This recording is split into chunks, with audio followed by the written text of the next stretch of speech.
Hello, everyone. Welcome to Adventures in Who, a Doctor Who podcast. I'm Martin. I'm Tash. It is the 7th of December as we live stream this. We're here to do our review of Wild Blue Yonder. But yeah, that's what we're here to do today. That's our main objective, to deliver an opinion about the mavity of the situation, you might say. Oh, fuck off. I knew you were going to do that. I knew you were going to do that. This episode might have had a lot of Mavitas, you know what I'm saying? Oh, God. I just knew it. I was going to today, and I was like, I wonder if he will do stupid jokes. To do the Mavity joke. And you did. You did. I don't know why I ever doubted you would. Of course I did. But before we get into all of that, how's Tash? How's your week, Tash? How's it going since the last time we did this? I feel like everything is a blur. I feel like December is just a blur right now. So it feels weird. It feels like it's supposed to be holiday season. At the same time, by us, it's not too cold, so it doesn't feel like winter per se. And I think December is just going to be one of those months where I'm like, I don't know what's happening. Yeah. But I'm here. I feel it. And yeah, I feel like that sums up the week. The weekend was really good, though. The weekend was really good. Cool. Had some great conversations over the weekend. Yeah, I can't complain. How are you doing? Much the same as you in regards to the holidays. I mean, I don't really get a holiday, which doesn't, like, everyone calls it's a holiday, and I'm like, holiday for who? Yeah. Yeah. Who's getting this mythical holiday? I'm working more than I normally do. But yeah, and I'm so not ready for Christmas. I haven't bought any presents, really. I mean, I've got a couple. I need to do some more. It's all going to be fine. Got a couple, too. I pretty much only got Eggy stuff. I've got no one else's. Also, it's been a pretty big week for geekdom all over. A lot of trailers dropped. Everyone's talking about GTA 6. I feel like I've talked about that every day on this live stream since it dropped because someone wants my opinion on it for some reason. Which is so funny because I've hadn't have it to talk about it at all because I have nothing to offer to that conversation, unfortunately. It looks like a Rockstar game. That's it. It's not going to be out for 2 years. There we go. That's that. We're going to be very old. Yeah, more excited for me though is that they had a trailer. This is not Doctor Who related, but it's TV related. They dropped a trailer for the Fallout TV show. Ooh. Which I do like the Fallout games a lot, and I'm cautiously optimistic about it. I'm going to put it that way because we know how those video game adaptations go. So yeah, it's really hit or miss. It looks very bright and colorful, which I wasn't expecting them to do. But yeah, it looks like they got all the cool iconography and stuff. But yeah, that's my week. Those trailers. Fallout Mothman better be in it. Fallout Mothman's not in that. Mothman, you're right, actually. I forgot. I was like, yes, there should be a Mothman in there. You're right. There should be a Mothman in there. The one time I can validate that sentence. And by rights, we'll bring it back. Yeah. We'll bring it back to Doctor Who. Doctor Who should be in there. In the second Fallout game, you can find the TARDIS. It's there, and it takes off. I think it's the second one, like the OG ones. But yeah, that's been my week, and the video game awards. I guess that's happening today. I care about the video game awards. I care. Do you? Yeah. There's a lot of like really awesome games that have you the games that came out this year are fucking insane. Yeah, it's true. There's some amazing games. I'm really excited to see what gets what. Yeah. Beyond maybe sweep that Baldur's Gate 3 will do. Yeah, exactly. That's the thing. I think they're going to do well. I think they're going to do pretty well. There are other categories, though, that they didn't apply to, so I'm excited to see what happens with those. I am also, because something really cringe has happened at these awards consistently for the past, 3 years, I want to say. So I'm just, last year they had that random person who got up on stage and talked about Bill Clinton or something. That's what happened, dude. That's what happened last year. No. So I'm just waiting for something wild to happen again. You give someone a pedestal, and they're gonna take that moment, aren't they? Oh, he wasn't meant to be there. He just joined them. He just snuck up on stage with the people who actually won the award. Oh my gosh. Yeah, exactly. And just talked about. Why do I not remember this? Bill Clinton. I don't remember. It was a thing. I think every year I just black out. And my memory, my brain is like, no, it's better. It's better be kind. that are behind. We got a Doctor Who episode to talk about. The Wild Blue Yonder. Which we didn't know until just maybe 10 minutes before this is the anthem for the USA Air Force. Yeah, I would feel free to correct us on this or not. Yeah, but we Googled it before we started, and we're like, where does this stem from? And apparently, Google tells us the US Air Force apparently is where that comes from. In the episode, they said it's the soldiers going to war, or that's what they describe the song as being about. So yeah, this is The Wild Blue Yonder. So the episode itself, the story that was being told was the Doctor and Donna, after Donna poured some coffee on the console, TARDIS going out of control, ends up out in the edge of the universe of existence, the darkness. But not before making a quick stop first. Oh yes, we will mention the quick stop. We will mention, this is where my great jokes come from. This that quick stop. And yeah, they find themselves on a spaceship, seemingly empty, and they're like, what's going on? The TARDIS has vanished. Apparently there's hostile action going on here, but there's no one else here but us and a cheeky little robot lad who's just sort of walking up a corridor. And then things become twisty and turny and stretchy. I think stretchy is a good descriptor for some of the things that happen. So yeah, that's the general vibe of what the episode was about. Tash, what is your first general impressions of the episode? Yeah, I think I liked it better than last week's episode for sure. I know we didn't have much going into this episode. It was kind of like all hush hush. And I think it did a good job. Like, I know Russell T. Davies said a little bit, maybe that was the mistake that they made. And I don't think so. I don't think that really had any impact. I think it was nice to kind of go into it being like, what are we going to expect? You know? I did like it better than last week. I think I liked, not that David Tennant did poorly in last week's episode by any means, but I did like kind of seeing the like intensity in small moments with David Tennant and the Doctor in this episode a lot. I do think that it was a serious episode that could have got given a lot more if we didn't try to make some like sort of funny jokes in it. I think there's emotional things that we could have just had the let breathe kind of situation versus trying to like fill it up a little bit. But overall, I definitely liked it better than last week's. Yeah, I think that's fair. Yeah, my first impressions of this episode, I have a real interesting feel about this episode in that it feels like an episode 6 or 7 of a normal run of a season. It would like fit in there somewhere, which I guess kind of makes sense in the context of there being 3 episodes, so you stick this in the middle. Yeah. But I also think this is like, I mean, I still like the episode. Let me just say that first. But it feels weird that there's a 3 anniversary specials, and this special had, I would argue, not very much anniversaryness about it. Yeah. It just kind of felt like, hey, like this episode could have just be put into season 4 somewhere. You could just put it in, and it could have been saved for Shooty for sure. Shooty and the new companion, 100%. Yeah. And like, yeah.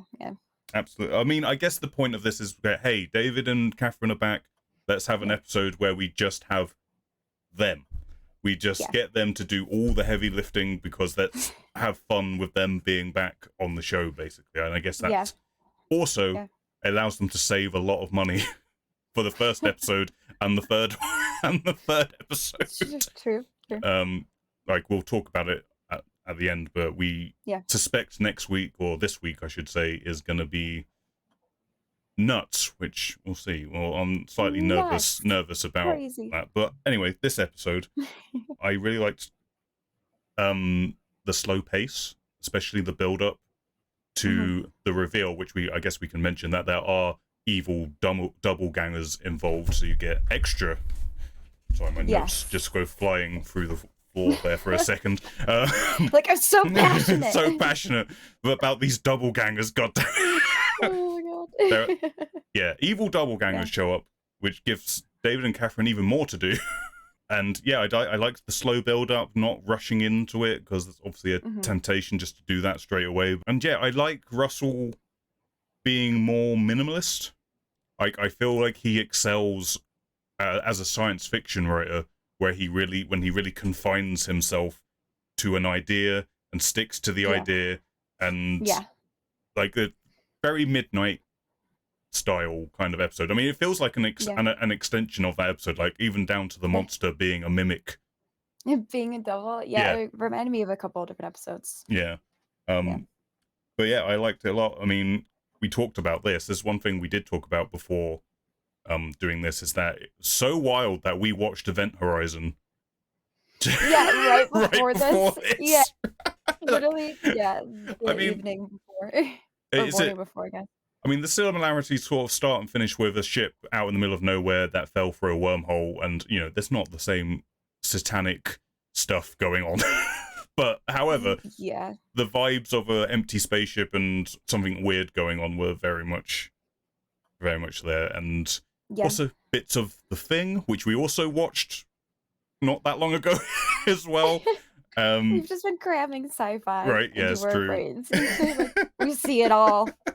We see it all. But yeah, that's kind of my first impressions. I like the creepiness. I like the minimalistness of it all. I certainly enjoyed this more than last week, because it's weirder and more different. Weirder. And yeah. But to break it down a little bit, in my notes, the first thing I mean, there's a lot we can talk about here, but I want to talk about David's performance again. We mentioned this last week, and that I was enjoying his performance way more than I ever have done when he was doing the 10th Doctor, and it just continues with this episode. Like, there just seems to be an emotional maturity to this version of the Doctor that isn't present with the 10th Doctor. Like, kind of there's two kind of big scenes I think of in regards to that. One at the very sort of start, where they're about to have this big argument, and then he just sort of backs himself off, like they're about to pop off at one another, and he's just like, no, we're not doing this. And that de-escalate it. And it also really reminded me of the 5th Doctor a lot, which, you know, my favorite Doctor. We weren't, you know, just so you all know. But they mention it once or twice. But yeah, there's a lot of moments like that with the 5th Doctor where he's about to just get riled up with these companions, and he just has to stop himself and be like, nope, it's all good. It's all good. So it kind of reminded me of that. And then the other big scene was obviously the acknowledgement of the flux, the effects that's having on the Doctor, and it was nice to actually get that. To actually feel like the Doctor cares about just like half the universe being destroyed. That was nice. Thank you. And then I know I talked about, this might sound contradictory. I said like I wasn't a big fan of David's 10th Doctor like flying off the handle, and we got a scene here where the 14th Doctor has a little rage fit, or potentially it could have been the doppelganger. We don't actually know. It could have been either of them, and it could have been the doppelganger like acclimatizing to the emotions that the 14th Doctor is feeling in that moment, or it could have been but either way, I liked that it was just him on his own. He wasn't doing it to be showy. It's just he's got to vent this out of his system, and then off I go back into it. I have something I need to get done. I can't let this affect me. How about you? How are you feeling about it? I really liked it. I think like there is that sense of, we've wondered if they're going to address, I know Russell T Davies said, yes, we're going to address the flux. We're not just going to pretend that it doesn't exist. But also with Russell T Davies' writing style, right? We don't know if it's going to be like a quick mention. Like, it's just sometimes like loops aren't fully closed, or like we discussed last week, how they're kind of closed in a really weird, nonsensical way. That's just like, oh, everything's totally fine again. And I feel like the flux was like, that was a lot, right? Yeah, it was like that, yes. It was a lot. I actually rewatched the Flux episodes as well, just to, there's so much emotion behind that, and I think that it was great to kind of see that moment of the Doctors kind of going through those emotions while like the fake Donna is talking to him and being like, but you don't actually know where you're from, because it's so, we see so much of the Doctor kind of just repressing all of their emotions all the time, right? The Doctor has seen so much good things and so much bad things, and sometimes we see cracks at the Doctor having a moment of, like, maybe somewhat processing it, or Mm. just there's just a crack in the facade that everything is just on the run. So I really love David's performance in that, where you can see that the Double's kind of picking at this thing that's eating away at him, and just like the moment where he's like, "What? Of course I would run, right?" Like it destroyed half of the universe because of me. Like, why would I not run? How could I stop running? Because I feel like that is so true to what the Doctor is somewhat always running away from their emotions, like there's so much loss and stuff going on there, as well as good things. And I just the way that he acted that scene was amazing, and kind of like just like the quiet like shakiness of like, "Is it you, Donna?" At the Yeah. end of Yeah, that, yeah, right? yeah. Like, just And the yeah, crushing that disappointment that it isn't her. I Like, know, it's I know. he wears that on his face so well at that moment where it's just like, I Yeah. can't believe I let this get under my skin, and What it's so good. and it's such for it's a little bit of foreshadowing as well for later in the episode, but Mm, just that moment, it was nice. Like, it was just nice to be able to, like, sit in an emotion with the Doctor versus always trying to run on to the next thing or the next big adventure or the next big monster, right? Like, sometimes we don't need a big monster, sometimes you just need to understand a little bit of what's happening in this universe, and mm. I felt like David did a great job with that. I also think when they were doing when they first split up and you have the fake Doctor talking to Donna, and Donna's kind of talking about her family and stuff.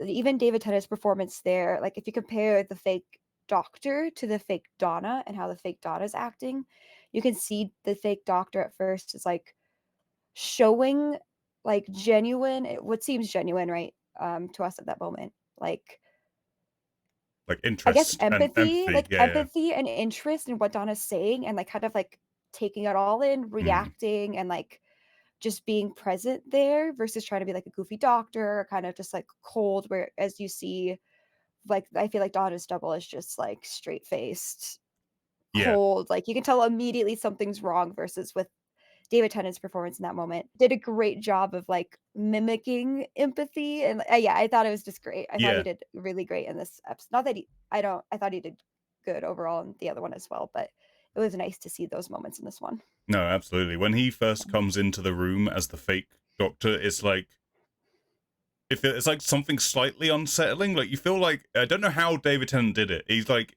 I Yeah, feel he did like a great that's job. him, but at the same time, I'm like, it Yeah. feels like there's something not quite right here, but Yeah. I can't put my Yeah. finger on it. It's kind of like the look of you see him responding to what Donna is saying, and he's Hmm. acting out those emotions and interests, but you also kind of, like, see, like, that there's something behind the eyes, you know? Like, you could tell that there's something else kind of gearing behind that, and he Hmm. just played it so well on his face. Did such a good job at that. Yeah.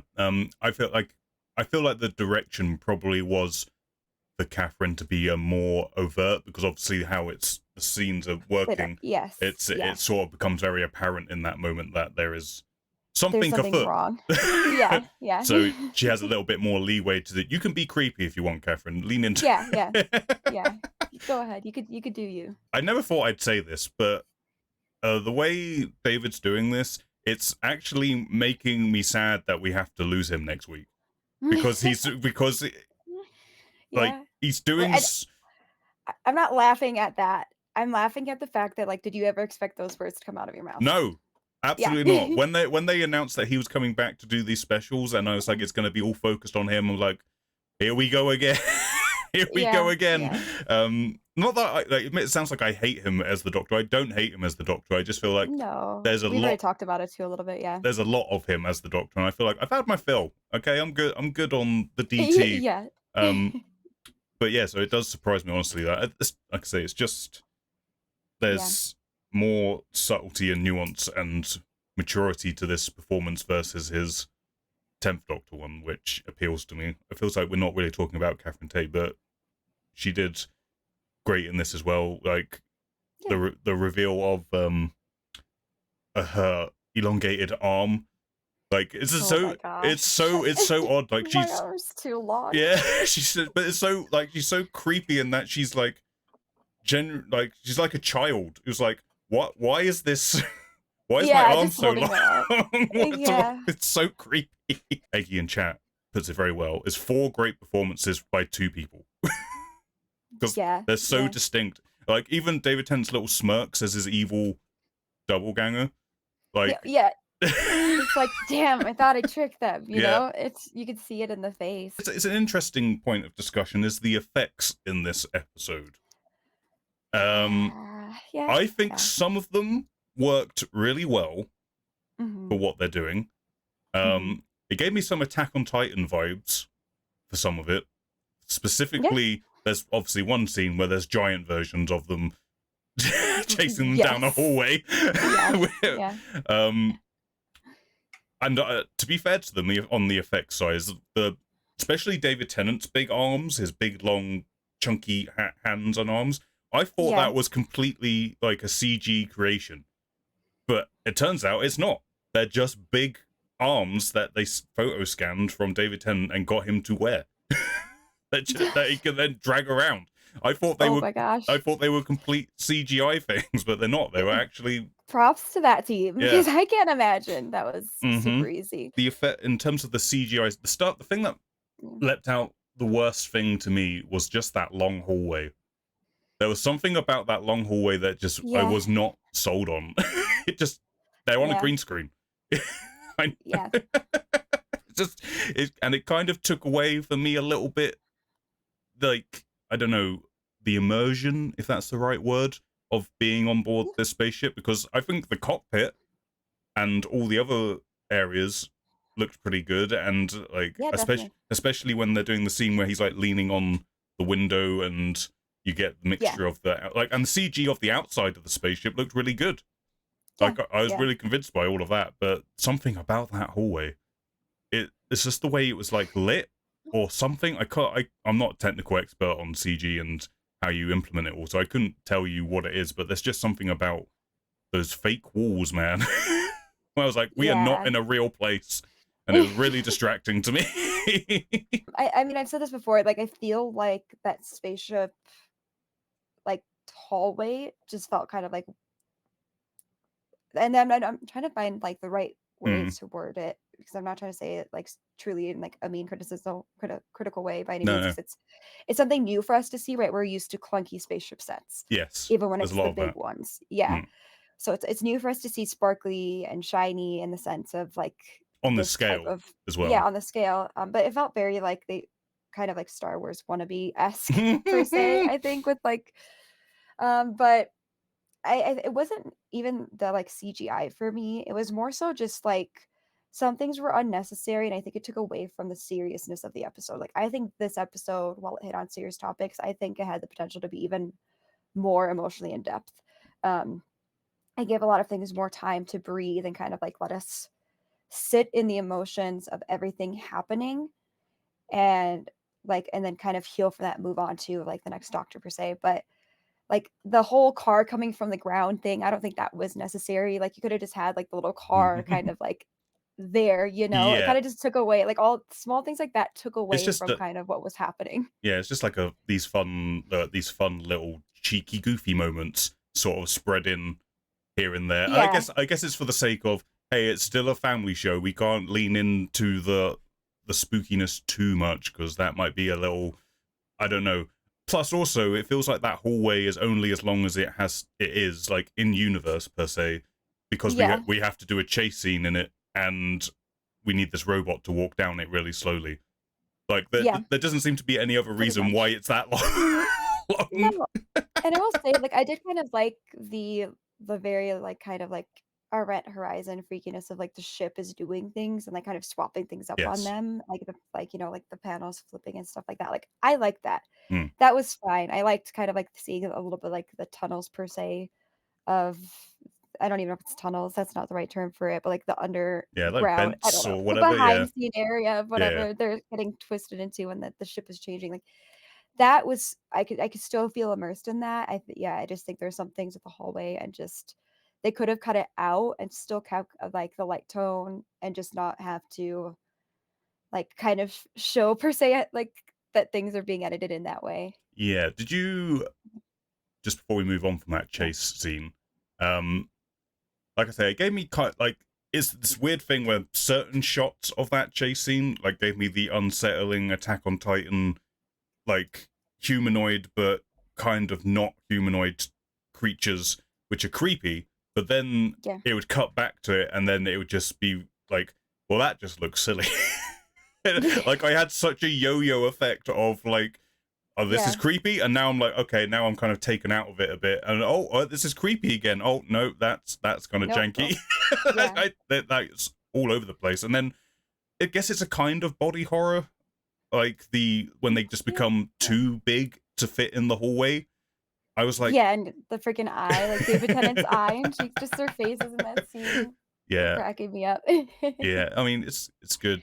All in all, I didn't mind it so much, Yeah. but there were moments that were certainly distracting for me, where I was like I say, sort of being taken in and out of it as it was happening. Oh my gosh, yeah, like, I think the one that kind of got me the most, where I was just like, "What is happening?" is when, like, David Tennant does, like, the backbend, essentially, Yes, and the Exorcist backbend.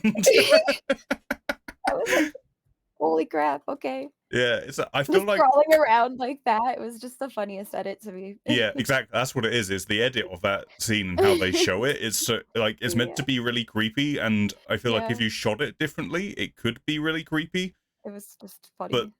yeah, it Yeah. made me laugh when I felt like I was meant to be creeped out by it, and it made me laugh. Yeah, yeah. Um, but But again, yeah, I like seeing the bodies. They did cool stuff with it. Obviously it's a really intense chase. I think mm, it's kind of like when they get kind of like too big to pass through, it's kind of indicative of sometimes we're all our own worst enemies, which I feel like is sprinkled throughout here a little bit as well. But yeah, it was good. It was good. I like this. Just some small silly things I felt like didn't need to be in there yeah, necessarily per se. Other than to like maybe show off, like, hey, we could do this cool thing now, and then maybe it not looking as cool as they wanted it to look, mm. but otherwise, still that chase scene was pretty fun. Before we move on from, we should have mentioned this earlier, but Doctor Who, timey-wimey. Oh yes, Talking of things that might not have necessarily needed to be there, the yes. cold open of the episode of Isaac Newton, the apples, the mavity of it all. Yeah. So I, Speechless, honestly. I guess it's just for the sake of the running joke of mavity.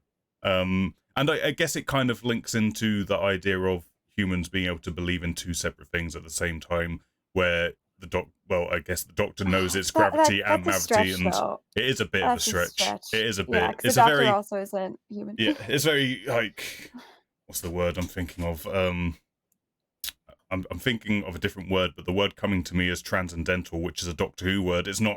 It's not a real word whatsoever. It works. It works. It'll do. It's Yeah. grasping at straws, I guess. It's in terms of that in terms of that link. However, the scene itself, um, a lot of people are obviously making a hoo-ha about the casting of Isaac Newton and whatever, Mhm. whatever. Yeah. I don't give a shit. Like, the guy did great. It's a silly blue box show. It doesn't matter. Okay, he that does It not matter. was maybe 4 minutes, if even that. Yeah, and the real, like you said, the real issue I have with that scene is that do we needed it? did we need Yeah. did we need that scene at all? That's the main thing I have with it. I feel like we didn't. Like, you kind of see that situation at hand of, like, they fly in, they're trying to calibrate what time they're in. That could have literally happened in any time, Hmm. or I honestly don't think we even needed to see it in the No, first place because it doesn't even help them at all in their situation. Like, it doesn't help them at all. I just didn't feel necessary to me. Um, and it just seemed like maybe they're trying to give some more, like, comedic effect to the episode, but I just feel like that was not the episode for that kind of intro. Like, yeah, I think if you're gonna go somewhat serious with the episode tone, go serious and kind of like I said, let us hang out in that emotion, let us feel it, let us kind of go to the build up because like you said, you loved the build up for this episode. And I mm, think it was like, here's something quirky. And now we're gonna do a really slow build up. yeah, And I think it just you could have eliminated that scene And yeah, it was just such bad jokes. It was such bad jokes. I was like, why are they doing this? It Like feels for that like episode tone specifically. I see it fitting into another one for yes, sure. yeah. You could absolutely play that scene in Doctor Who. I just don't know if this was the episode for it. I And don't, yeah, like I to don't say, think it so feels either. like the episode started in fifth gear and then dropped right back down to second or something for like I don't know what reason. I guess because he just wanted to like hook everyone in immediately and be like, "Hey, fun sci-fi show, let's go!" And then into the creepy atmosphere of the ship and everything. Like I said, I don't know if it's necessary. I just feel like they could have just Yeah, opened the episode with TARDIS crashing into ship, big fireball comes out of the yeah, ship, and TARDIS runs away. And that could yeah, have been your cold open, just the TARDIS leaving them stranded on board this spaceship, and then you're like, what are they gonna do? They're stranded. Opening credits. yeah, 100%. And like we even had like the little glimpse of like the TARDIS playing while Blue Yonder. Like you Mm-hmm. could have just shown that a little bit and kind of shown a little bit more confusion on the Doctor's face of as to why the TARDIS was playing that. And like I feel like we've seen kind of scenes like that before. But yeah, I guess like yeah, the only thing we got from that was they changed the word gravity to mavity because of like I don't even thought it even say mavity, right? They just made a gravity joke to Sir Isaac Newton and then dipped out. And yeah, I think it just didn't even have beyond the Mavity situation and Sir Isaac Newton being like, what did they say? Oh, it was Mavity. We're gonna call this Mavity now. I And did. calling him hot. I think that was like the only other thing we got from that. Yeah, And yeah. then it as funny and cute as it was, it could have been in another episode. I feel like the whole scene was just there to anger a certain subsect of the fandom. Both the casting of Isaac Newton and then the Doctor commenting on how hot he was. I feel like that whole Oh thing my gosh. was I just don't there even know. to Yeah. make people mad. And I was like, And okay, whatever. You do you, Russell. You do it. And I think, like, and we even have, like, the comment from Donna of, like, "Oh, I always thought so," kinda Mm-hmm. like that kind of comment, which I like that's totally fine, like, we've talked about this before, we're happy to see the inclusion, like, it's great to have that inclusion, um, like, we got like, with Jodie's, I feel like they kind of teased another romance and kind of, like, ripped that away from us, so it's nothing new, it's Mm-hmm. nothing I don't think Exactly. it's anything new, so the individuals that are getting upset about that, like, Yeah. just get a life, Yeah. just why does it matter? It's a fucking alien. Who do you like? Why do you care It's a blue what box an show. alien prefers, right? Like, I just come on. We're not applying. They changed the history of the word gravity, and you're gonna be upset about something like that. So, Mm-hmm. yeah, it's. I wish it was just. It was cute. It was funny. I just would have liked to seen it maybe for a different opening scene for another Yeah. episode. Like, I really loved the seriousness of this episode, and I wish there was more of it because there's Yeah. so much to process there. Yeah. I agree. I completely agree. The other scene I've got written here, which again I guess it kind of links into David's performance again, but I feel like I should gush about him while he's here a little bit too, and while I'm enjoying it, I guess. You're like, I gotta take my moments. Yeah. I really liked the scene where he's talking to fake Donna for the first time, and he's just messing around with the water pipes. Hmm. When he's talking about the TARDIS arriving somewhere and then like going through a whole mythology that might be created around the TARDIS having just landed somewhere and he never gets it back and a city's built and then it comes back Yeah, around to yeah, it just standing there after all time and just sort of talking about that's all I have left is that box. That's it. yeah. That will be my legacy. Mm-hmm. I Mhm. really like that scene, and we didn't talk about it last week. We meant to, but Oh no. we got so wrapped up in talking about everything else. The music, the music. we'll Oh talk. yeah. I mean, yeah, that is true. That is true. I mean, it kind of goes for this episode and the previous episode. I really Yeah. liked how Murray did a bunch of new stuff, and it wasn't too in your Yes. face and Yeah. didn't overtake the episode. However, I have really enjoyed how he's just gently weaved in his old themes into these episodes. We got a little Yeah. bit of the Gallifrey theme when he was talking about the Yeah. TARDIS.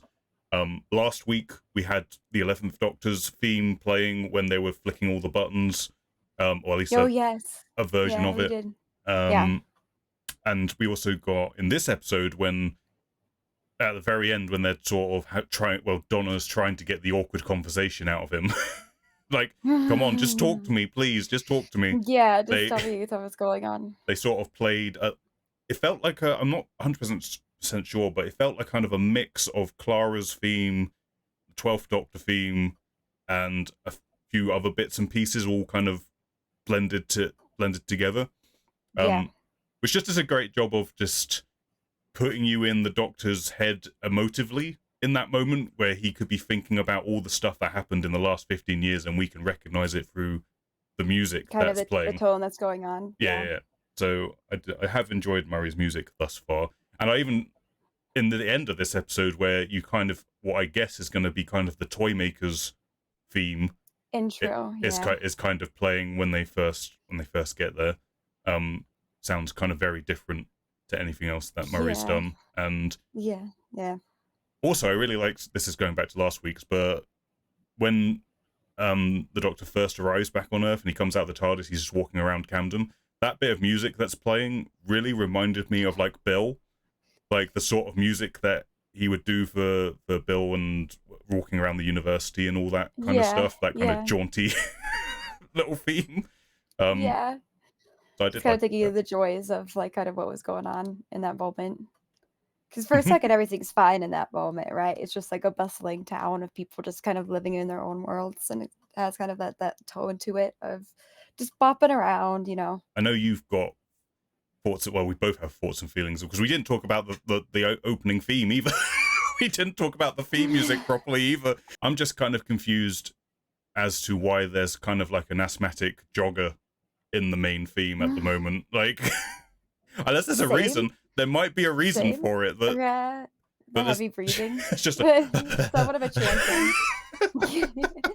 Like I still like Nothing Will Ever Compare to Jodie's theme song for me. That song was a fucking bop, and it's never gonna top it for me. It's good. I did like the musical numbers in this, and I think in this episode it's very because what we got kind of looped up into last week was the Dalek recolorization, right? The music in there compared to how it's done in this is drastically different, right? You really have the one that you're like, it's so distracting, holy crap, to another one where it's like it's doing the right things and adding the right emotions in those moments and helping equally tell a story along with the actors and the writing style, and like that's hard to do properly sometimes, rightfully so. So yeah, I think it was really good. It wasn't taking away from anything, and it was, if you like have some historical knowledge there, it's kind of adding like kind of tidbits of history to it as well. But you can listen to it, not get taken away from the scene, and like still enjoy it even if you had no idea what these numbers were or what they're composed of.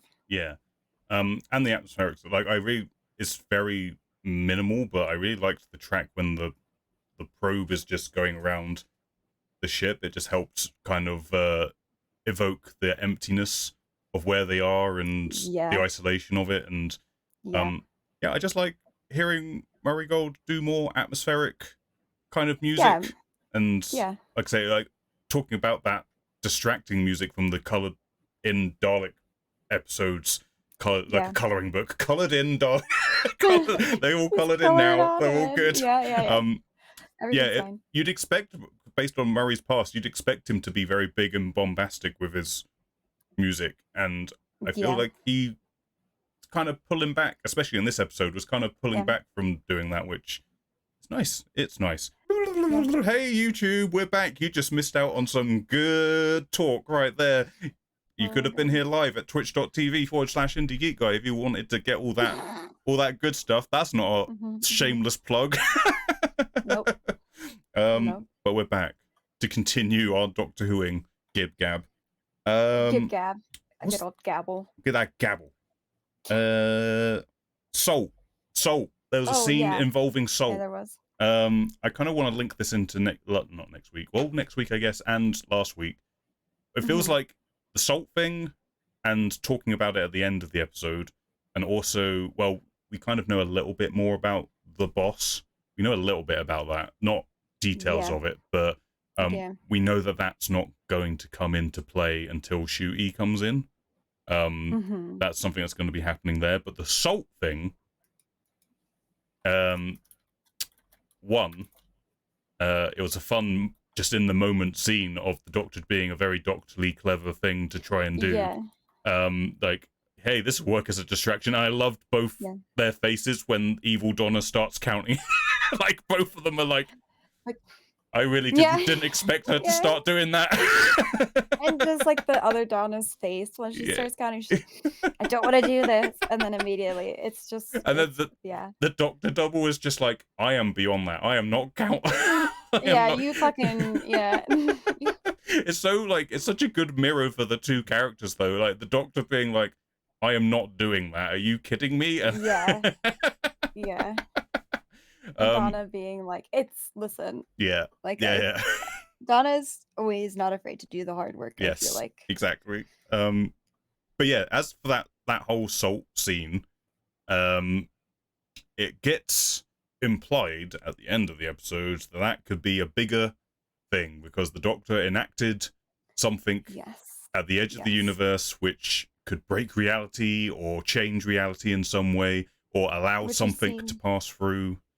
Yeah, which we've seen with the Mavity, right? They set it up right for the whole fucking Mavity situation. Right. Yeah. It could all be a setup to come to accept that these things can happen. So the question is the salt thing in relation to how the toy maker gets released back into the universe, or is it for something else once again down the line? Yeah. Interesting. I mean, they called out for it for a reason. You don't focus on David Tennant's disgruntled face for no reason. No. I don't know, like, I have trust issues, so I don't know what's going to be a big thing or what's going to be a very small, irrelevant thing. I just can't tell anymore. I've been like, I feel like we've all kind of gone through. No, you're right, especially with this show. That with the show. Yeah. Like, are you red herring me, or is this actually going to be a thing? Yeah, like, what, like, how big is it going to be? I guess it'll be interesting to see if that's kind of, I mean, with the toy maker, it seems like the type of silly, whimsical thing that would have a grave, like, effect. Is grave the right word? Yeah. I don't know if grave is the right word. I guess, because we kind of had like that silly, like, gravity changing to Mavity, history's changing moment where we're seeing a lot of humans can be two things at once type of situation happening. And I feel like that's true, right? We have like just the superstition of it in that moment. Like humans, we believe in superstitions or we believe in reality, right? We believe in science and we believe in like not mythical, like just, I guess I'm just gonna stick to superstitious. We like, we do these small things, even though we know, like, if we step on a sidewalk's crack, it's not gonna break our mom's back, but we still kind of have these little things that kind of go in the back of our head. So it'll be interesting if that kind of has set something up for the toy maker, where it's something that started so small is going to become like something so big, and maybe with all those small cracks with everybody. I don't know. I feel like I could get very meta about this, or I could just kind of leave it as it is and see if it's going to be something big, if it's going to be something small, or if it's just trying to show like actions have consequences. Right. And like something so small could lead to something so so big. And it's not, the Doctor doesn't get away with everything, right? Like the Doctor leaves a trace, and with the flux, an even more epic, like not epic in a fun way, like that's not just epically sized effects. And we don't really know if the Doctor is going to be able to fix that, right? Like there maybe was some hint at it, but like that is something that was massive and huge and will be forever changed. So we know that there needs to be consequences to actions. Not everything is fun and games, and it'll be something that will be interesting to see if the salt is kind of foreshadowing that. There's responsibility on the Doctor's behalf sometimes to kind of just take a moment and realize, like, what are we really doing here, and what's really gonna, like, what is this really gonna cause down the line. And something as silly as salt, you can already see that kind of like clicking in the Doctor's head in that scene, which I think is also indicative of like the effect that the flux left on the Doctor. I do wonder if since they're leaning so into the flux and the consequences of what happened with it, I do wonder if that's going to inform any story choices that are going to I be really coming up? freaking hope so. Like, don't we saw so many. I won't go too far into it because I could go really deep Yes. into this as Yes. well. We saw so much traumatic stuff happen as Jodie's doctor.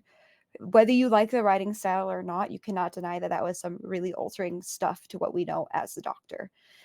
And I hope that it carries over, right? Just as we've seen David Tennant grow as the doctor, I hope the doctor keeps growing. I hope we get to keep seeing that because we went through some trauma.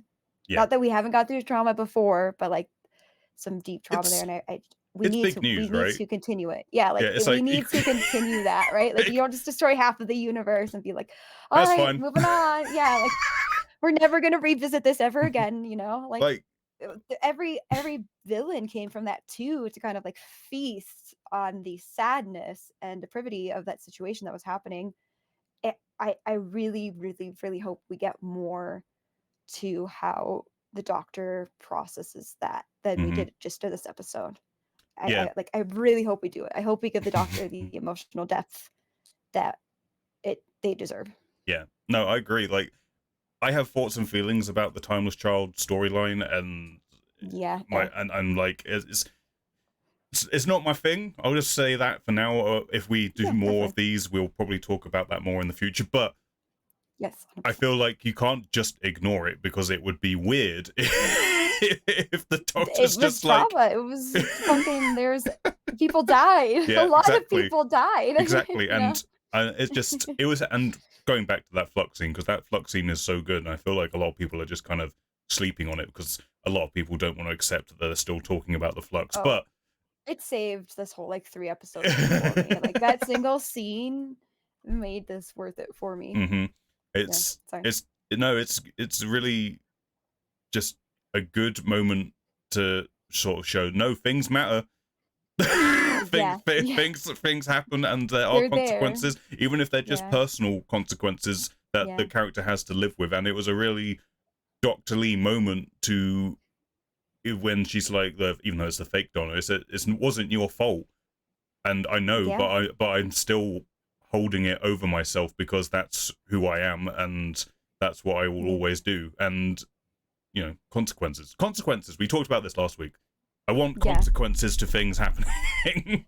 Yeah, and I mean, like, rightfully so, right? That's Mm, kind of like the human experience, and there's so much around the show that focuses on humanity and interacting with humans. And you can see how humans and Earth, like all the species, humans and Earth have captivated the Doctor's heart, and it's obviously changed the Doctor throughout the time. So consequences are a human experience, and the Doctor also needs to live those experiences through with their companions if they're gonna focus on human-based companions. mm.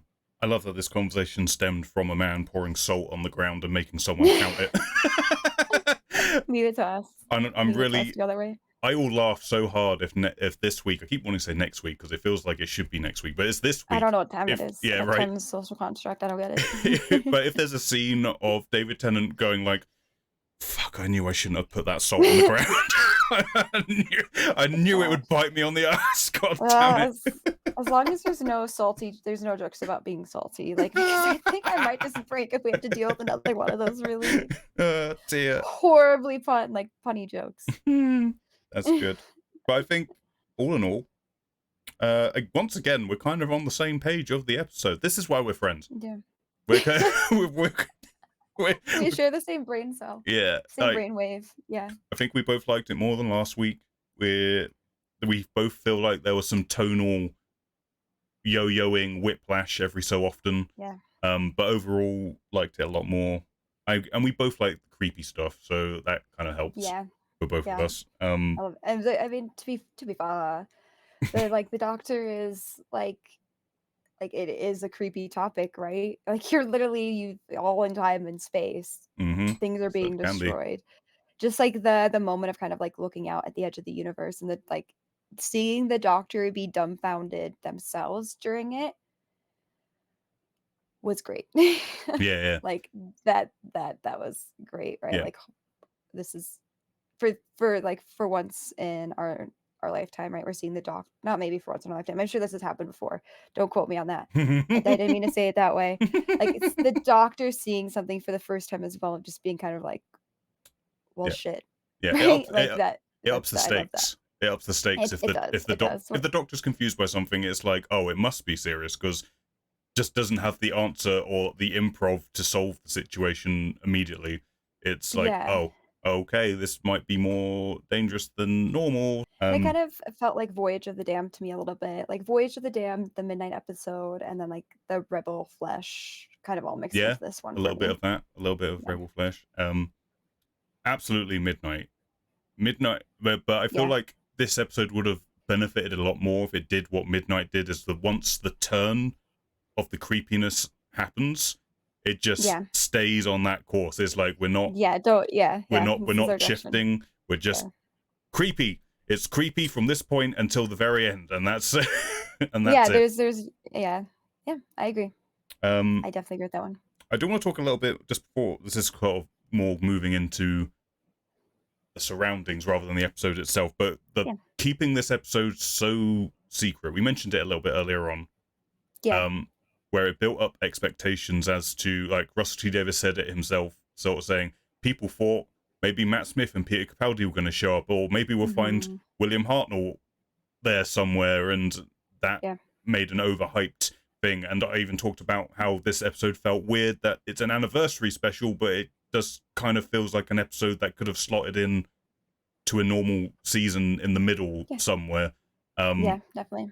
It's just interesting hearing Russell sort of being very honest, both with this episode and the previous episode, where he's like, these are the things I'm trying. I don't know if I'm getting it right all the time.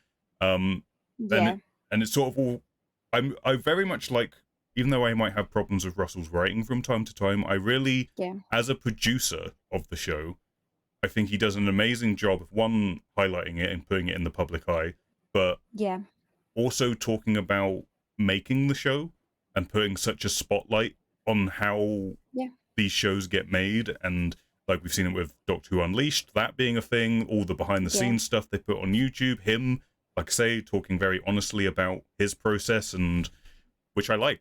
I really like that he's like, here are career options in this industry, and this is how you can do this. It's a real thing. It's not. I like that he puts that out there.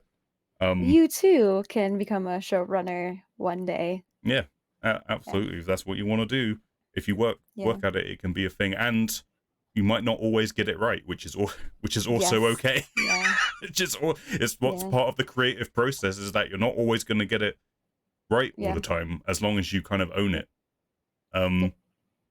But I don't know what I expected from this episode based on all the secrecy. Like I said last week, I didn't expect any of the other doctors to show up because I thought that would have been leaked. Like, there's no way that would have stayed in the can if that was going to happen. Do you got anything else? We didn't even talk about the ending, or there's so much to discuss still. I think for me, like, now my brain cells, my thought went, where'd it go? Where was it going with this? I see it. Get it. Where was it going? I'm trying to catch it and it's gone. It's just floating, like, darn it. It's gone.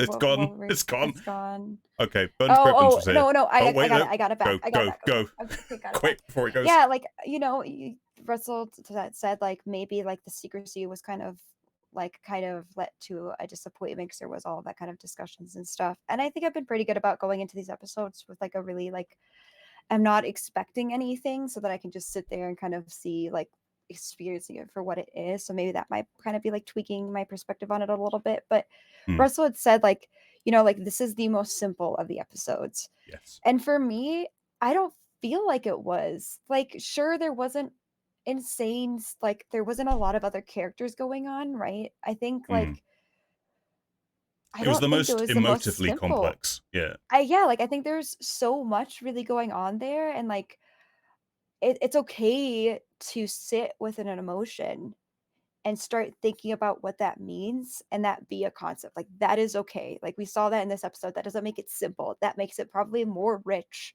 than cars blowing up in the street. Not that the scene wasn't epic, right? Like, there is that action to it, but it's okay to, like, sit with that complexity for a little bit. And I just, yeah, I think I just didn't agree that it was simple. Like, I thought it was great. I thought it could be even better. I thought there was a lot of stuff to work with there with like just the two actors essentially and their storyline. There's so much history and stuff like that. So yeah, I didn't really agree that it was simple.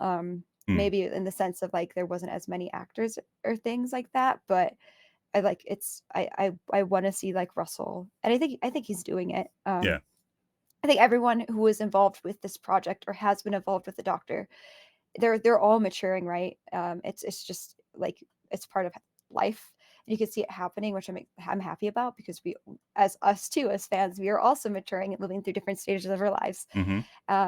And so I hope that Russell can kind of start getting more comfortable with understanding the complexity of just sitting with emotions, because there's so much potential there, I think, to kind of like get people hooked in and feel emotional with the Doctor. Because when you start caring about characters and you feel like emotionally tied to them, it kind of brings in that like that fandom. It's why we all have our favorite Doctors per se. There's other things that go into that too, but yeah, I'm happy that Russell did it, and I hope that Russell gets more comfortable with it and realizes that like it's not necessarily simple per se. No, I completely agree. Give more credit to it, Russell. Yeah. You did good. I feel like he sometimes has a compulsion to, it's Doctor Who, it's big family adventure. I need to do the big explodey things and big invasion plot lines and all of that stuff. Yeah. It's why I kind of, I mean, controversially, I guess, not really, because a lot of people like it. It's why I kind of prefer Stephen Moffat's era. Because I feel like Stephen Moffat was much more prepared to do a finale episode, which is just 4 people. And that's it. That's your big finale for the season. Yeah. I mean, some great freaking episodes came from that. Not all. No. There's definitely stuff, but there's some really good episodes that show that deep emotion. Yeah, and I agree with you, because like people on YouTube who are watching this will probably already know I'm watching Mr. Robot at the moment, and there are whole episodes of that show which are just dedicated to sitting in one of the characters' emotions. Like one of the episodes, it's deep. Yeah, one of the episodes that I think at this point still for me the best episode of that show is the main character. I mean, I don't want to get too heavy, is dealing with potentially ending their own life, and meets a small child who turns them around on that choice. And it's one of the best episodes of that show. And that show has some crazy shit that happens in it.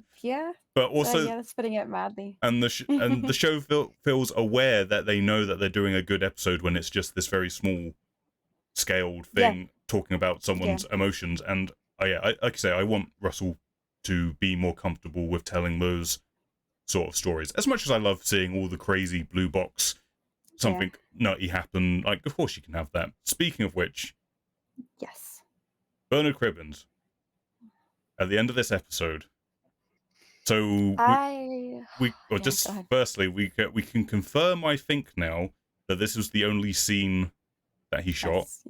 Russell should say that.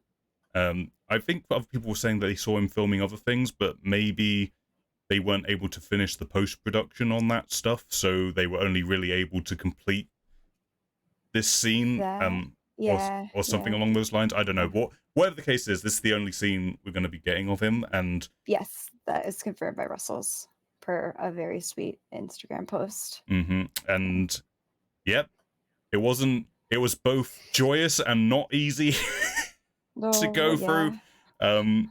I mean, it's a hard thing, because when you know someone's like the age that he was, you kind of like, you pass the finish line, you're taking victory laps at that point, but at the same time, he's such a treasure, and you just want them to exist forever. And he's in this scene that's like 3 minutes long, and it's like, please never leave, please stay. And he just slipped right back into it. It's amazing. He just was like, I'm back. I think we all love Wilf, right? Like, Wilf is kind of both are like the grandfather to us, and also kind of like the father to the Doctor as well. So and like you kind of see that, like, obviously David's playing this Doctor who's just kind of confused and a little bit lost right now, rightfully so, because of everything. Like, you see Donna kind of poke away at him to be like, do you want to talk about what happened? Because a lot happened in 15 years. A lot, right? And just like, I'm here, like, we have this moment, we can talk. And then the doctor kind of just obviously feeling like a little bit betrayed by the fake Donna. It's like, no, I will be okay in 1,000 years or what. So, and kind of seeing like the doctor being lost. And then like when they open the door and Wolf's there, you can see there's both relief in the doctor's face of like, I have a minute of like, holy crap, like kind of just feel a little bit of home. I wouldn't say that's the exact thing I'm looking for, but it's the best way I can word it right now. But what got me is just like, I'm not gonna cry. And I don't like sad things. I don't cry a lot. I don't watch a lot of sad movies because I just like, it's like the weird small moments that like really get to me emotionally for a very long amount of time that is I just think on. Yes, yeah. And like the pure fucking joy on Wolf's face when he sees the doctor, right? We've seen so much of Wolf just like waiting and being excited, and like the joy that you see on that face of his character in that moment, I feel like was the same joy that he had acting out that scene again, to be involved again and just be there and like experience this like great lifetime adventure one more time. It was just really emotional. Like just everything on that face and that excitement. Oh, like I was crying. I was crying so hard. And I was just like, it didn't help watching the behind the scenes of him while they were filming that, and he was talking and just having a little interview with whoever was there, and him sort of so happy to be a part of it, just so joyous to be just doing something, because he's like, I'm 93 now, people just don't ask me to do things anymore, and he was just so happy to be doing it and getting to be part of it. It was so pure. It was just like so pure. And I think, yeah, it's always tough when you lose somebody, no matter what. Loss is something that like we struggle with, something the doctor struggles with. And I think like if we had to have one last image of Wolf, like that was the perfect last image. It encapsulated how pure he was and how happy he was when he saw the doctor, and like how happy the doctor was when they come across Wolf. And yeah, it was just such a pure moment. And loss is hard, but I'm glad we at least got that kind of last thing, just to even to see like him having fun doing it, right? Like that was, for me, it was just, you saw the joy of just him being there, both in character and out of character. And I was like, I was happy for him to have had that. Yeah, absolutely. Yeah. I'm just happy they got that there was something there, and good times. Thank you, Bernard Cribbins. That's all I gotta say. Because if you haven't watched his other stuff, I implore you all to go watch more of his things. He's in an Alfred Hitchcock movie as well. And great guy. But yeah, good stuff. But yeah, any other thoughts? Wait. Go on. We didn't even talk about how the doctor got the wrong Donna. Oh yeah, of course. Oh my god, we talk so much about it, we keep forgetting little things. Like it's the same with the Star Beast. I was like, oh my god, I was meant to talk about this, I was meant to talk about that. There's a lot going on. There's a lot of side tangents we could go on to, which kind of makes it complicated. But no, do you want to? Yeah, if you want to kick that off, if you want to talk about the doctor getting the wrong Donna. Yeah, go. What the fuck? Okay, I'm not. We see a lot of like right when the TARDIS disappears and them kind of realizing that they're stuck. You see Donna, of course, immediately forgot about her family, right? Like the severity of like how the crap are we going to get out of the situation, like that panic. So and we know Donna was willing to die in the past episode to save her daughter. So we know Donna cares deeply about her family, right? Like if anything, like it's one of the things in Donna's life that she's really proud about. And like when we come and we get a little bit of foreshadowing with the doctor getting the wrong Donna during another very emotional, not as high stakes, but another very emotional scene, right? So in that moment, I think Catherine Tate had great acting when the ship's about to explode, and you kind of just see like the flames are slowly engulfing everything coming towards her, and just that moment of like I wouldn't necessarily say it's at peace per se, but Donna's just like, okay, like this is happening, Yeah, and kind of just like bracing herself. Great acting from Catherine Tate, like it was just good. seeing that, like that kind of seriousness in the moment, and just like, all right, Yeah. it is what it is. But like the whole the doctor getting it, just like I know it was foreshadowed. I think, however they did it, like, of course, the doctor comes in last minute, switches the Donna's out, right? What I'm more upset about is, like, I feel like Donna would have been fucking pissed. I feel like that would have gone on a rant. That is, like, prime Donna ranting content. If you're gonna give us these silly mannerisms of Donna, like spilling coffee, you gotta give us the Donna, like, scalding, because Donna scalds a lot. She really does, and I feel like I know maybe it's just kind of like the emotional overwhelming of like, "Holy crap, I almost just died," right? Like, there's, of Yeah. course, a little bit of shock there, but I feel like then they just switched to the Donna being, like, totally okay wanting to talk to the doctor about himself. Like, I think that was prime Donna moment to, like, I have some sort of rage yes. there. It felt so weird to me. I get what you It mean. felt so un-Donna-like, and just like, "Excuse me? We're just gonna ignore the fact that you almost got Donna obliterated?" Mhm. Like, you know?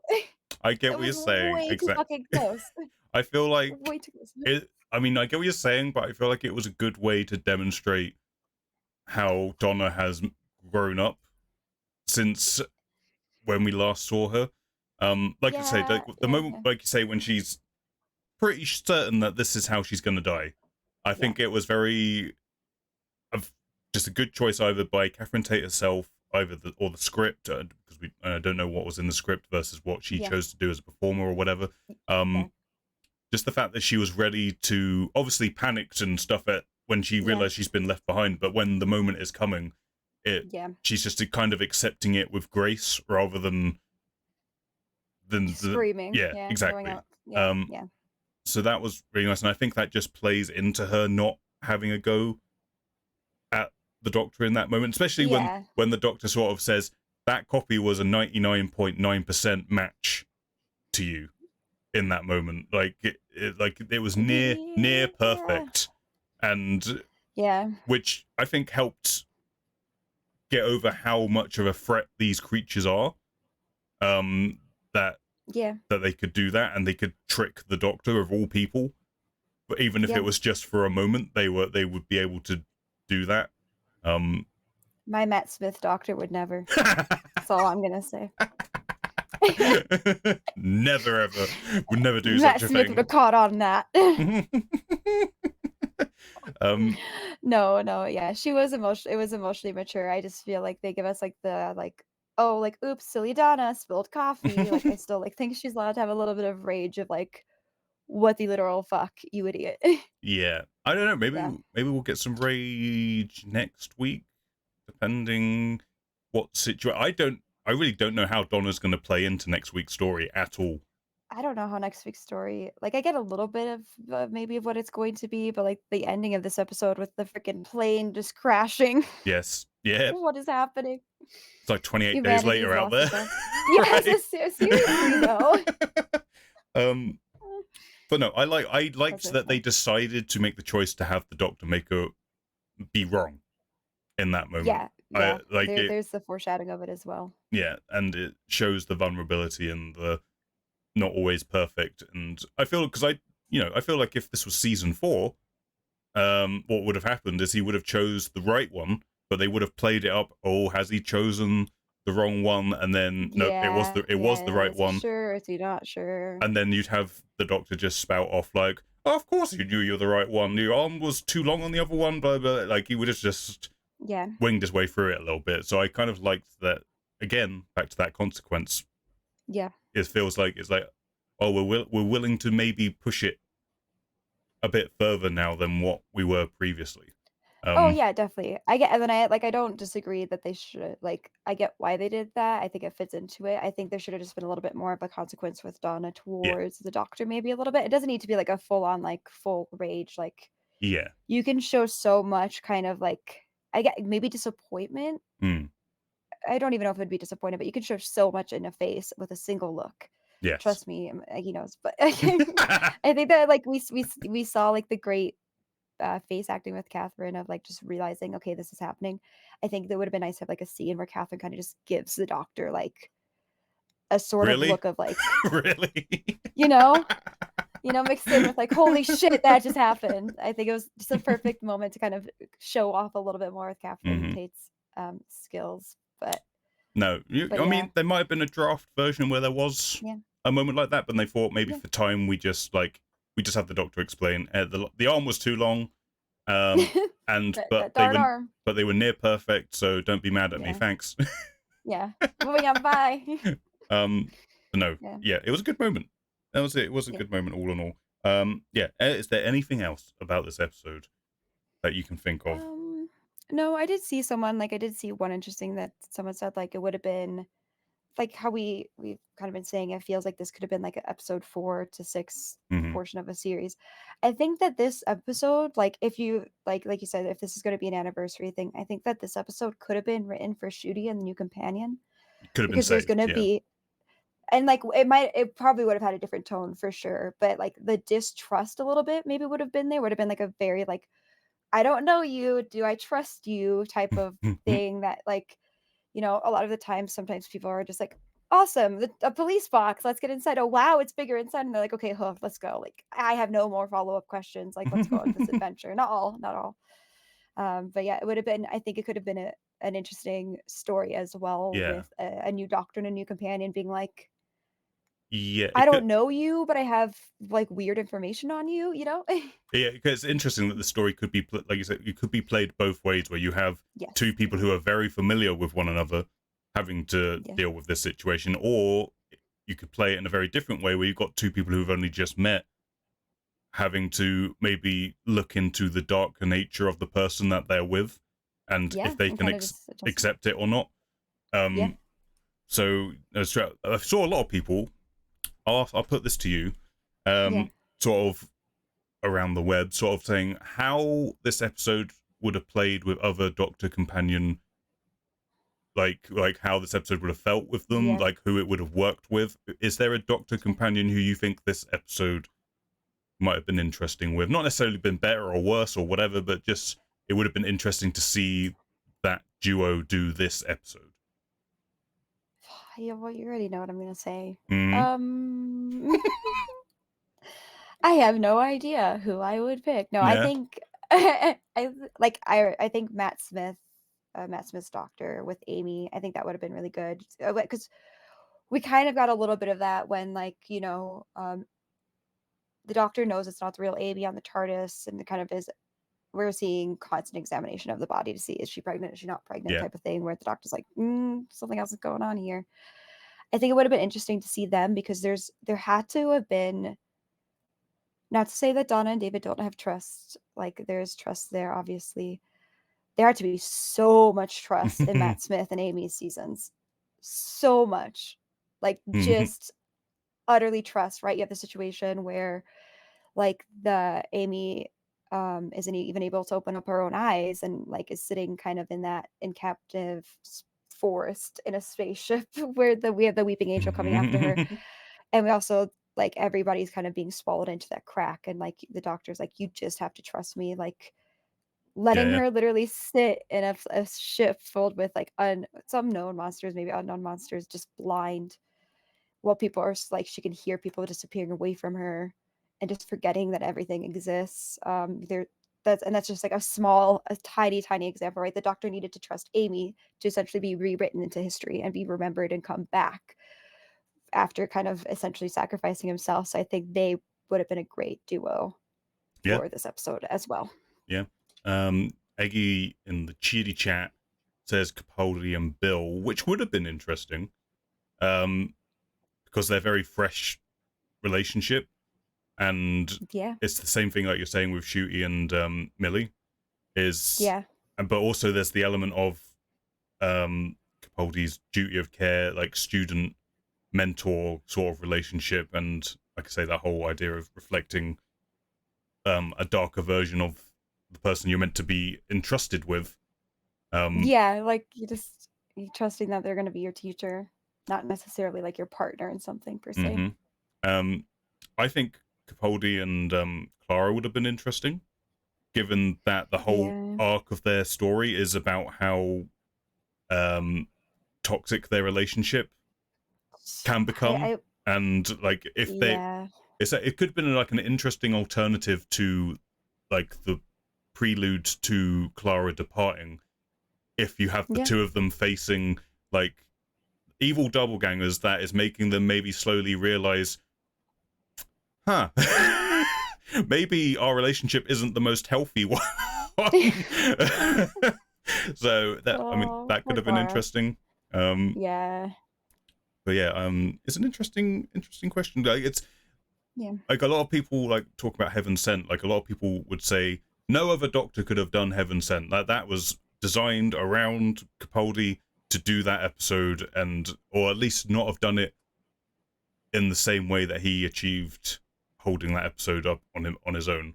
I find it interesting to try and think about what the others, how they would have handled that episode and what they would have done with it. Maybe this is a question for a whole other time. Like I feel like there's a lot you could unpack with that. There's a lot. I think what I'll just say to that component is maturity doesn't necessarily mean age. Maturity comes from emotions and the writing style that you've like the narration that you've created for this Doctor. So I think other Doctors could have pulled it off. I think there's this misconception that other Doctors aren't as mature, or like just because they're quirky or something like that. Like they don't have that like depth. But the thing we forget is like every one of these Doctors in the sense of the scripts, right? Like not obviously in the real world, every one of these Doctors have seen the same shit. They've all gone through the same traumatic stuff.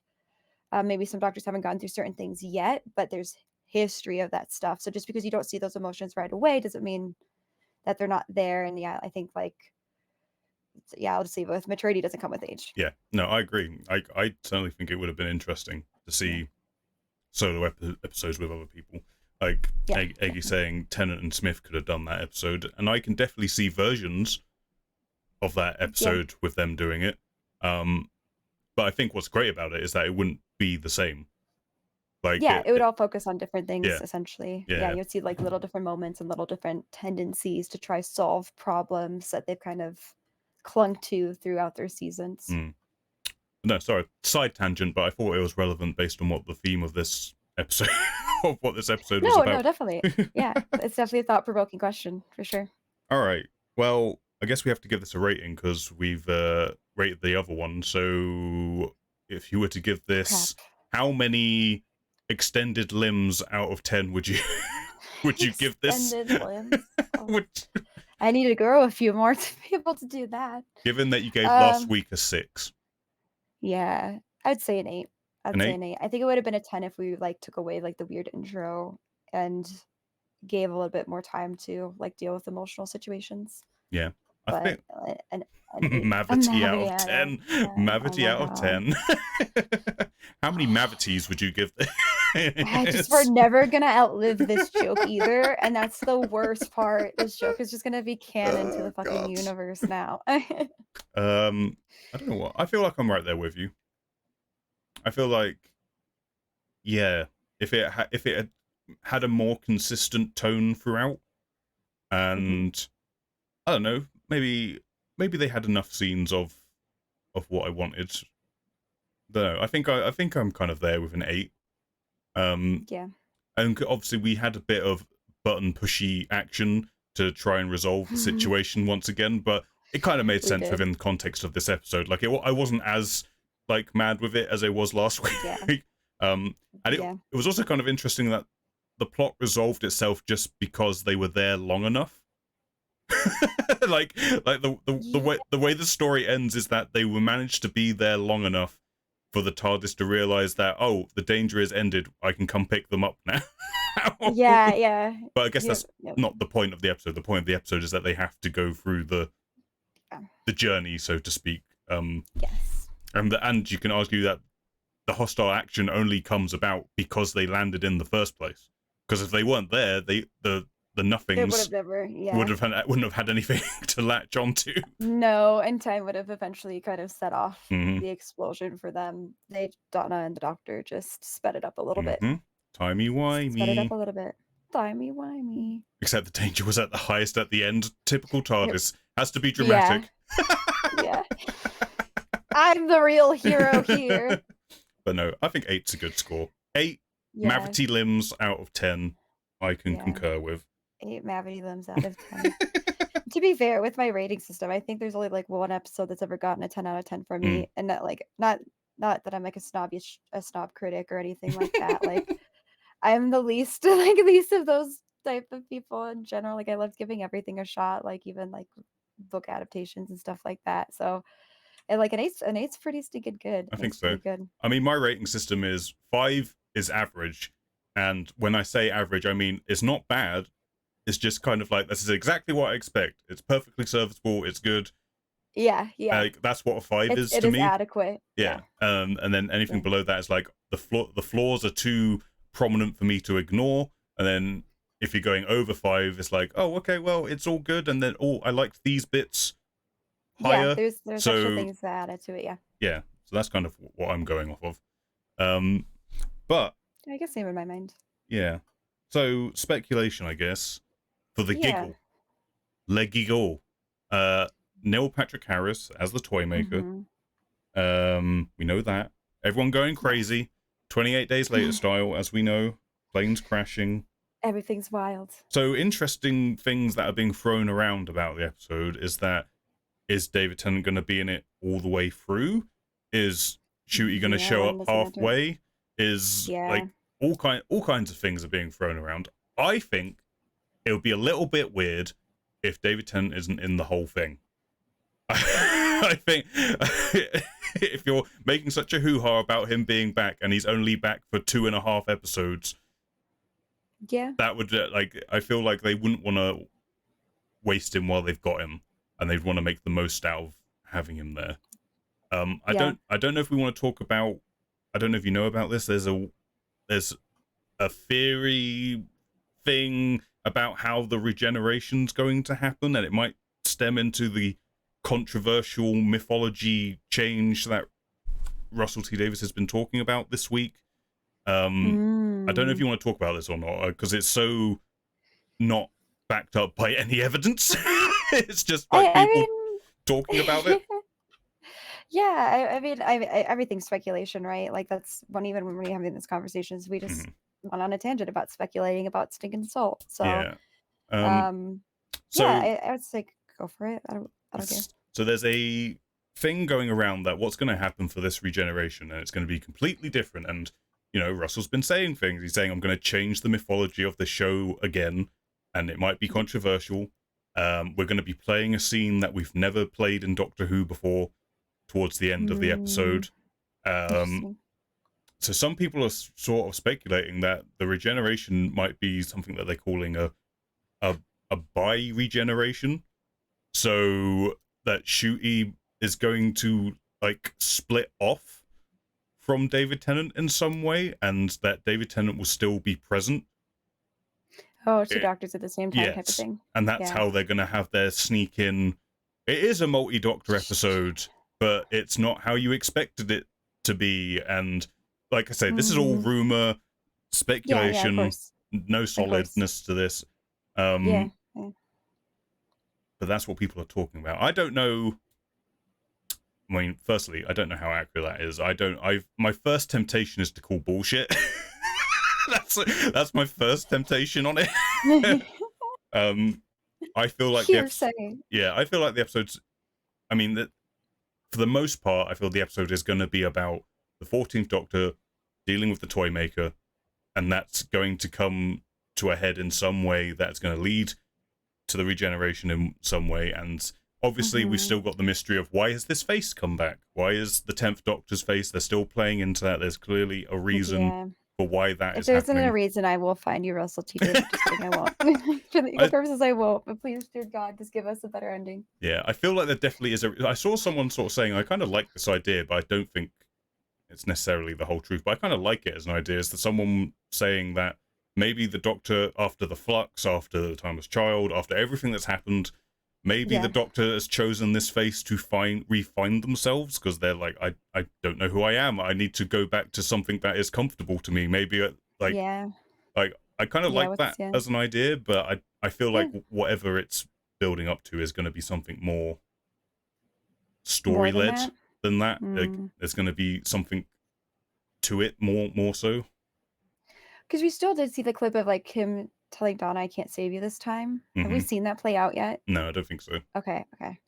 I just wanna make sure. Sometimes I miss like, as much attention to detail as I pay to small things, sometimes I miss small things. I didn't wanna misspeak. I mean, maybe it's just yeah, I don't I'm so careful with what I get my hopes No, up no, no. for and, like, I get it. speculation and stuff myself just because I don't want it to kind of, like, morph my opinion of the real situation per se. Yes. Yeah, yeah. Um, but that's not to say like we've speculated with things all the time, right? Like it's just part of any fandom, any universe with new things coming into play. It would be interesting if they did something like that where we have both of them. I agree to as I would love to see Shooty a little bit early in this episode. But that's because I'm just excited for something new. But I do agree with you how like if they've been doing all this advertisement about David, it would be weird to cut David off halfway in the episode and just be like, okay, bye. Um, so I think there's too much to tie up for them to do that. So it kind of depends on how they do the regeneration. If they're going to do that, like there's going to be two doctors running around a limited time. I mean, we've seen crazy shit before. Yeah, it's an interesting theory. I feel like with the methodology, I wonder what they'll change because I feel Yeah. like the timeless child already changed a lot, and that was pretty controversial. Um, and I I wonder if it has to do maybe with like where the like doc. I know we don't know, like we know how the doctor Hmm. is like there now. You know, like we got that kind of part from the timeless child, but we still don't really know No. like where the doctor came from essentially. So it'd be interesting if they plugged a little bit of that in there, and like that's the methodology that's gonna change or, like, bug people. I don't really know. I don't know what's going on in Russell's head Russell's right head. now. Yeah, For yeah, it'll be context, I should interesting. say where I've got this Russell talking about he's going to change the mythology again is in Yeah, an article recently. He gave an interview. Over here in the UK on the iPlayer, they've been doing in-vision commentaries for mhm, at least the first episode. There isn't one for this one, but there will be mhm, one for the giggle. And Russell kind of teased in that commentary, he's talking to David Tennant about his choices, about certain things he's going to change about the mythology and how that will work potentially in the future and what that means for mhm, the future. He mhm. also talked about that when Shooty takes over, he's going to kind of sidestep the show more into the fantasy genre rather than science fiction. Not to say he's getting rid of the science fiction completely, but he is Yeah. taking it more in that direction, which, based on the images we've got from the Christmas special coming up, which they're dealing with little Yes. goblin Yeah. creatures by the looks of it, Yeah. when Chewie takes over, it is going to be kind of a revamp.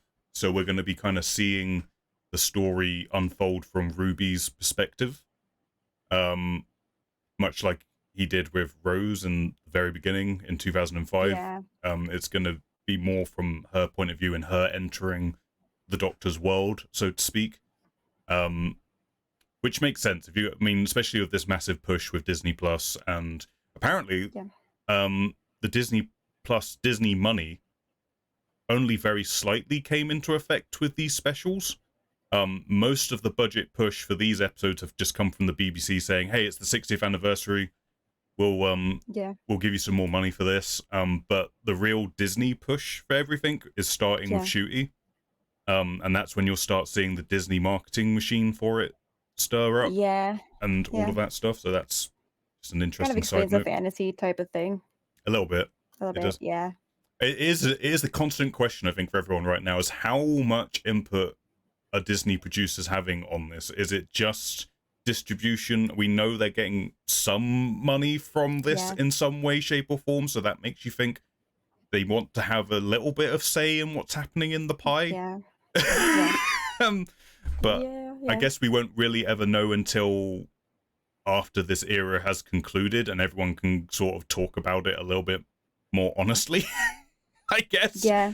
Yeah. Um, That's true. but it's interesting to think about. But as for the giggle, like I said, I'm because it's another big Russell T Davies explosives, crazy, bombastic, it makes me a little bit nervous because he very rarely sticks the landing for me in those scenarios. There might be some great moments throughout the episode, but I'm just worried about how he's going to stick the landing. Cautiously, optimistically nervous about whatever this shake-up to the mythology is going to be. Just because I don't want it to be something so convoluted. It's like, why? Why do this? Like, is it necessary? Like, is it going to have like a reason to it, or is it just changing it up for the sake of changing it up? Because we only have a really big idea right now, right? And a lot of things have changed about the Doctor recently, which is nice. Like, we've gotten some more inclusion with the Doctor, which is nice. So it kind of just depends on making sure that there's like a reason behind it and how big or small it can be. Because I have no idea. Like, it could be something really small. It could be something really big. The things that come out of this man's writing, I never know what to expect. So it'll be interesting to see what it is. And I hope, if it is something big, that it doesn't turn people off, because we've gone through some rough writing over the years, and I know not everyone could stick through it. And I hope this is something that like can still compel people to stick through it, because I have, and maybe I'm gonna like regret saying this later down the line, I have so much faith in Shudi's season. Like, I want to see something great from it. It's an amazing actor, so I have faith for what Shudi can bring to the table and that writing style. And I just, like, I want it to be experienced, and I hope whatever happens with this kind of like finale of these anniversary episodes, that it doesn't leave us kind of like with a sour taste in our mouth or anything. Like, I hope there could be a hook that keeps people interested in wanting to watch Shudi seasons. That's the big thing. If this big change is going to work as a hook to keep people watching, or if it's going to have the opposite effect and be like, this is a bit much, especially if it's a whole new audience who have no previous with the show, and suddenly there's this big lore change, and you have to be like, oh, okay, wait, what? You're like, I still don't understand what's happening, and now I just really don't understand what's happening, right? I hope it's not the hook individuals. I'm excited to see Shudi, and I have high hopes for the first time in a while, and I'm really, like, I know that's kind of nerve-wracking as a Doctor Who fan to have high hopes. I know. We're watching the first, like, for the Christmas special, like, shaking, like, it's gonna be all right. Please. Have all my therapy blankets on me. It's gonna be all right. It's gonna be all right. Oh, God. So, being a Doctor Who fan, it brings you out in a sweat. Like, please be good. Some of the best moments and some of the worst moments of your life. Oh, God. No, I mean, it's weird because I feel like they've shown more of the giggle, obviously, than they did this episode.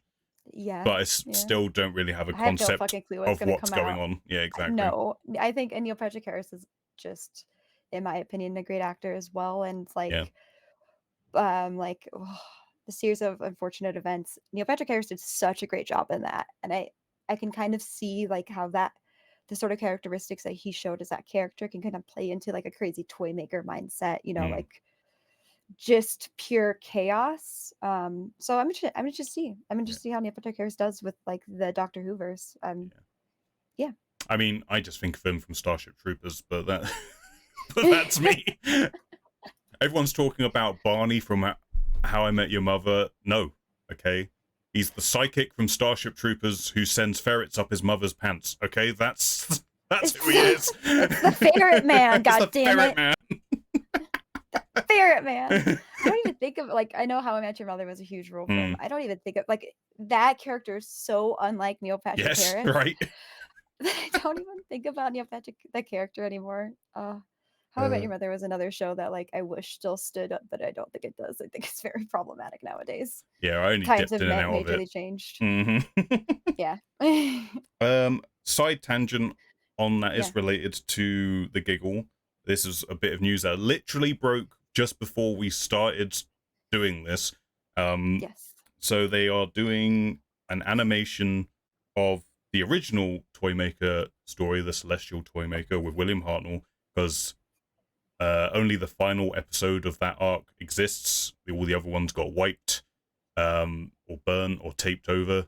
One of the mixture of those things. So in classic Doctor Who style, those episodes, they've slowly been animating them and using the audio tracks that are available to match it all up. Good. We get another full story that people can watch that isn't lost.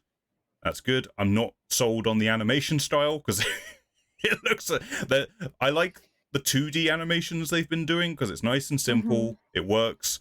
But they've gone for like they've gone with a 3D render animation for this. I don't know, and in color. I don't know if there's going to be a black and white version of it as well, but we'll see. It's nice to have the story though. In either case, it's nice to have a way to watch the story again. And before I forget, linking it in with that episode and potentially how Russell's going to use the Toymaker to change this mythology. Is that, for those who don't know, originally the Toymaker was introduced as a way to replace William Hartnell. Because at that time, that was when William Hartnell was getting very ill. They didn't think he was going to be able to hold the show anymore. So they introduced the Toymaker to make him disappear. And then when the Toymaker makes him reappear, he was going to be a different actor. That's how they were originally going to get around it. So it feels... No further questions about that process. Just accept it. Makes sense, 100%. So it is curious as to why Russell has chosen the Toymaker to be the big villain for this anniversary, and how he was going to implement that. So it might have something to do with it. It might not. Who knows? It could just also be tying to like a little piece, like a little lost piece of history. And like we have seen two doctors at the same time before, kind of like overlapping in timelines. Like we saw that with Jodie, right? We saw that other doctor, which I still want to get some more information about. One day, never like, getting who knows? that. I'm never gonna get. I'm never gonna.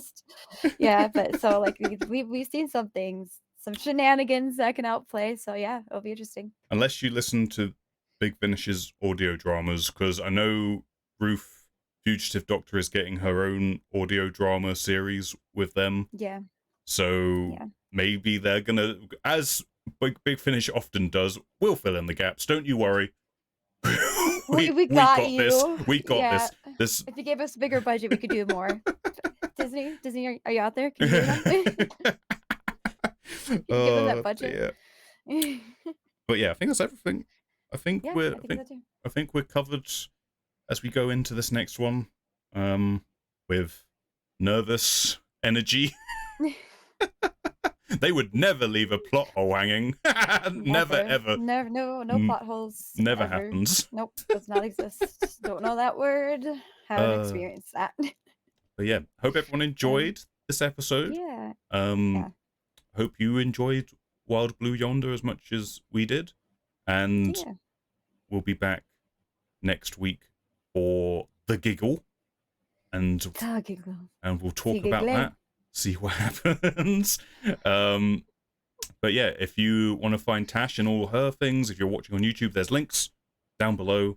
As I said earlier, we're doing this live on twitch.tv IndieGeekGuy. If you ever want to be here live for it, just another plug for you all. All the links down below. But yeah, that's it. That's it for this one. See you next time. Bye, YouTube. Bye, YouTube. Bye. Bye.